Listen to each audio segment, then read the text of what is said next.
Todos nós temos uma personalidade. E a nossa personalidade é formada de alguns elementos que nós chamamos em análise transacional de estados do ego. É como se fossem partes da nossa personalidade. Cada estado do ego é um conjunto de sentimentos, pensamentos e comportamentos correspondentes. Cada estado do eu, do ego, é formado, portanto, de sentimentos, pensamentos e comportamentos correspondentes. Então, quando eu tenho um sentimento, em geral, eu tenho algum tipo de pensamento que acompanha esse sentimento, e esse sentimento se manifesta através de algum comportamento específico. Por que é importante a gente saber isso? Porque em qualquer parte do dia, você estará basicamente em um desses 3 tipos de estado de ego.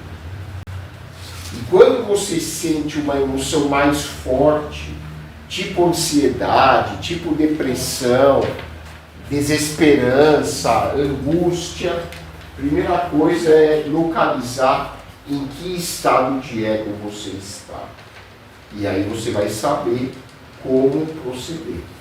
O estado de ego pai corresponde aos sentimentos, pensamentos e comportamentos gravados dos pais, dos avós, dos professores e todas as figuras de autoridade que a gente teve na nossa infância.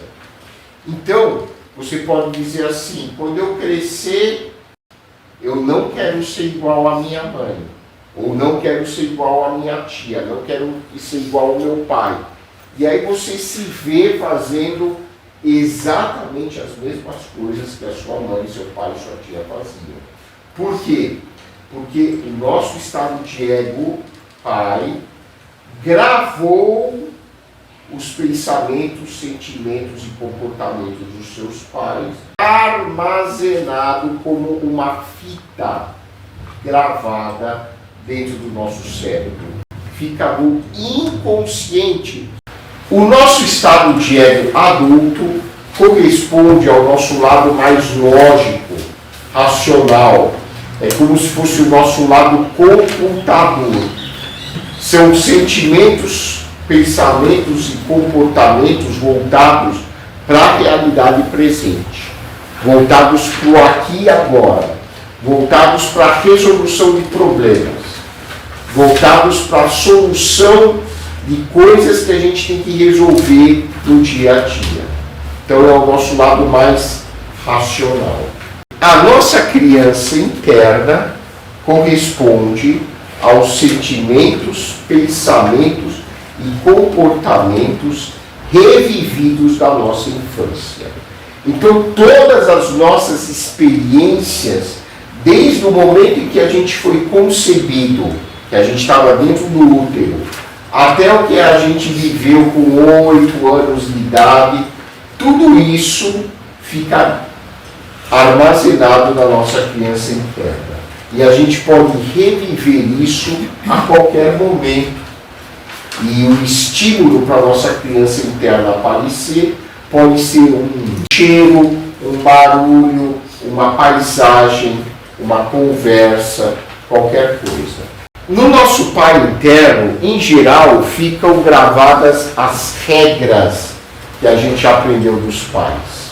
Não põe o dedo no nariz, sorria para as pessoas, cumprimente as pessoas, faz oração antes de dormir, vai para a igreja de domingo. Essas regras, em geral, estão gravadas no nosso pai interno. Outra coisa que está gravada no nosso pai interno são os nossos valores. O que é mais importante para mim na minha vida?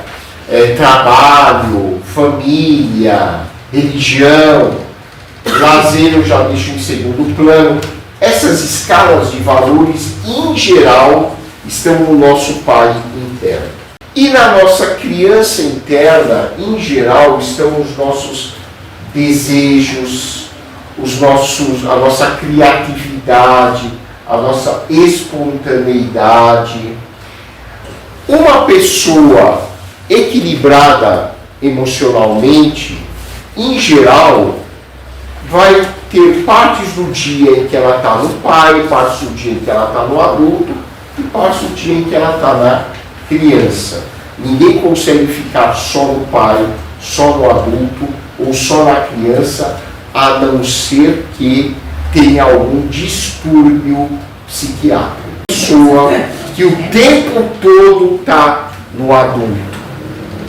Ela é sempre racional, séria, lógica, ela não se emociona, não brinca. Essa pessoa tem um problema de saúde mental. Por exemplo, que fica o tempo inteiro no pai, só dando bronca, só dando regras para as pessoas, só tentando aconselhar as pessoas, mas não se diverte. Isso também é um tipo de problema mental. E outras pessoas que o tempo inteiro estão na criança, tudo oba-oba, só rindo, só se alegrando, né? Só nos prazeres da vida, também é um problema psiquiátrico. A pessoa emocionalmente equilibrada vai ter partes do dia em que ela está mais no adulto, partes do dia em que ela vai estar mais na criança, partes do dia em que ela vai estar mais no pai. E isso é o equilíbrio, tá? Vocês entenderam até aqui? Vou fazer um teste, vamos ver se vocês entenderam. Ana, como é que você está? Tudo bem? Está sorridente, hein? Eu estou no meu pai, no meu adulto ou na minha criança? Criança. Agora eu vou falar a mesma coisa. Dona Ana, tudo bem? Como a senhora tem passado? Estou em que estado de ego? Ana, como é que você está? É muito difícil analisar só pelas palavras as nuances do comportamento humano, dependendo do estado de ego que a gente está. Exatamente as mesmas palavras podem desencadear reações totalmente diferentes, suscitam emoções totalmente diferentes e podem ter significados completamente diferentes. Aí vocês percebem a importância da análise transacional. A gente analisar a pessoa não só pelo que ele fala, mas pelo estado de ego que ele está naquele momento. Cada estado de ego pode funcionar de uma maneira ok ou de uma maneira não ok. O ok é o saudável, é o positivo. O não ok é o lado doente, o lado negativo. Então, o pai se divide na nossa análise da personalidade em dois tipos. Nós temos o pai protetor, que a gente vai chamar aqui para facilitar, pai crítico. Mas o crítico não necessariamente é negativo. É o pai crítico que pode ser positivo ou negativo. E o pai nutridor. O pai crítico positivo é aquele que estabelece limites. Critica, mas às vezes critica com uma finalidade construtiva. Então, o pai crítico serve tanto para os outros como para mim também. Estabelece limites. Se você não tem um pai crítico bem estruturado, as pessoas vão deitar e colar em cima de você. Vão te explorar, vão te usar, porque você não tem um pai crítico interno fortalecido. Então, todos nós precisamos de um pai crítico interno fortalecido para botar limites para os outros e para botar limites para nós mesmos. Então, eu só vou analisar por enquanto o lado positivo da personalidade, tá? Pai nutridor positivo. Pai nutridor positivo é aquele que apoia, estimula, consola, muito pelo que aconteceu com você ontem. Tá vendo? Isso é pai nutridor. Então, a gente precisa de um pai crítico para botar limites, para nos proteger, e a gente precisa de um pai nutridor para apoiar, para estimular, para consolar, tanto os outros como a nós mesmos, né? Então, às vezes, você pode falar assim para você, falando com você mesmo, não deu certo o trabalho, mas eu sei que eu tenho valor, eu me esforcei, é o seu pai nutridor apoiando você. O adulto é o lado racional, né? Não preciso nem comentar. Olha, chegou um paciente em estado grave, então eu falo, então vocês me desculpem, eu vou ter que atender. Isso é adulto. Se baseia na realidade, nos fatos. A criança pode ser criança adaptada submissa, criança adaptada a rebelde e criança livre. Criança livre é aquela que você está no aniversário, todo mundo começa a cantar parabéns, você começa a cantar parabéns também. Criança adaptada submissa, obedece às regras. Então, se chegar minha gerente aqui e falar, olha, vem cá agora, eu vou falar, opa, vocês me desculpem, eu tenho que falar com a gerente, ela está me chamando. E a criança adaptada rebelde, ok. Criança adaptada rebelde, ok. É aquela que se rebela nos momentos em que tem que se rebelar mesmo.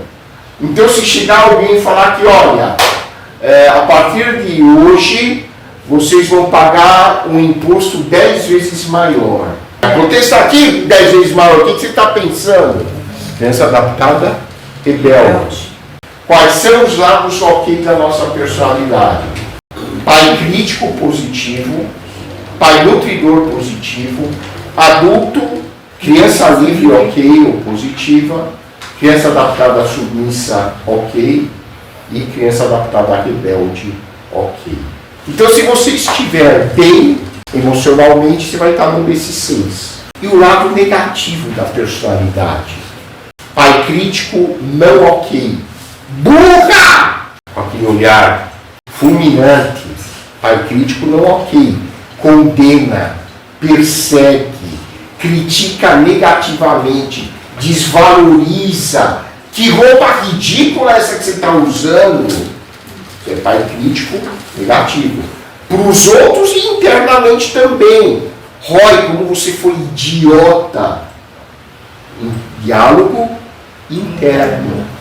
Pai nutridor negativo é o que salva as pessoas. Salva no sentido negativo. Por exemplo, seu filho chega com uma lição de casa, quem tem que fazer a lição de casa é o filho. Aí você faz a lição de casa do Júnior para ele poder assistir futebol. O Júnior tem 15 anos e você fala, Júnior levou a blusa de lã. Adulto negativo, na verdade, só se ele estiver mal informado. Porque o adulto, em geral, é positivo. Agora, se o meu adulto age negativamente, é porque ele está contaminado por falsas informações. Criança livre, não ok. Eu estou num velório, né, todo mundo chorando. Aquela piada de ontem. Gente, a gente está no velório. Ou pega um chiclete, coloca embaixo da cadeira, sabendo que meu colega depois vai botar a mão lá e vai se sujar. Você é criança livre? Não ok. Criança adaptada submissa? Não ok. É aquela que se submete a regras ruins. Então, se você se submete a regras ruins, você está na criança adaptada submissa não ok. Posso dar um exemplo muito frequente de criança adaptada submissa não ok? Muitos, vocês me desculpem. Mulher que está num relacionamento tóxico com um marido que bate nela. E ela permanece nesse relacionamento, ela está na sua criança adaptada, submissa, não ok. Porque ela está apanhando, né? É não ok. Ou se você está num emprego, sendo que você tem outras opções, mas você está num emprego em que você é claramente explorado. Isso é criança adaptada, submissa, não ok. Agora, a grande dica, hein? Quando uma pessoa está em crise de ansiedade, em crise de depressão, ela está aonde? Na criança adaptada, submissa, não, ok. Praticamente 100% das patologias psiquiátricas acontecem na criança adaptada, submissa, não, ok. A pessoa entra em crise de ansiedade, entra em depressão inconscientemente para se adaptar a uma situação que ela não conseguiria se adaptar de outra maneira. A ansiedade e a depressão são mecanismos imaturos de defesa do ego.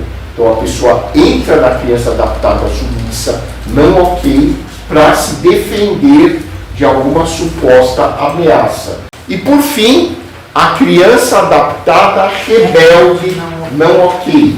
A pessoa entra em crise de fúria, de raiva, como uma forma de adaptação. Por exemplo, o que acontece na crise de birra das crianças e dos adultos também, né? A pessoa tem uma crise de birra, na verdade está tentando se defender de uma ameaça imaginária, através de uma crise de birra. A criança mal educada pode estar tanto na criança livre e não ok, como na criança adaptada rebelde e não ok. Ou seja, qualquer tipo de estado emocional, de comportamento, dá para se localizar numa dessas 12 estruturas. Por que 12? Se eu percebo que eu estou em um determinado momento, eu estou em um estado de ego do lado não ok, eu simplesmente, com o meu adulto, posso identificar e migrar para o estado de ego ok. Então vejo, nós como humanos, nós vamos cair muitas vezes em algum estado de ego não ok. A terapia não é para você nunca entrar no estado de ego não ok. Isso não existe. A terapia é para você identificar quando você está no estado não ok e saber o que fazer. Identificar com o seu adulto que você está não ok e entrar para um estado de ego ok. Isso é treino, né, gente? O adulto fala, opa, eu saio do pai crítico. Aí eu vou tirar a energia do pai crítico e botar a energia na criança. Então, para você ser faixa preta em saúde mental, não é frequentando 2 reuniões de terapia. É vindo aqui, praticando, ouvindo, lendo, estudando, né? Até você aprender a manejar bem as emoções.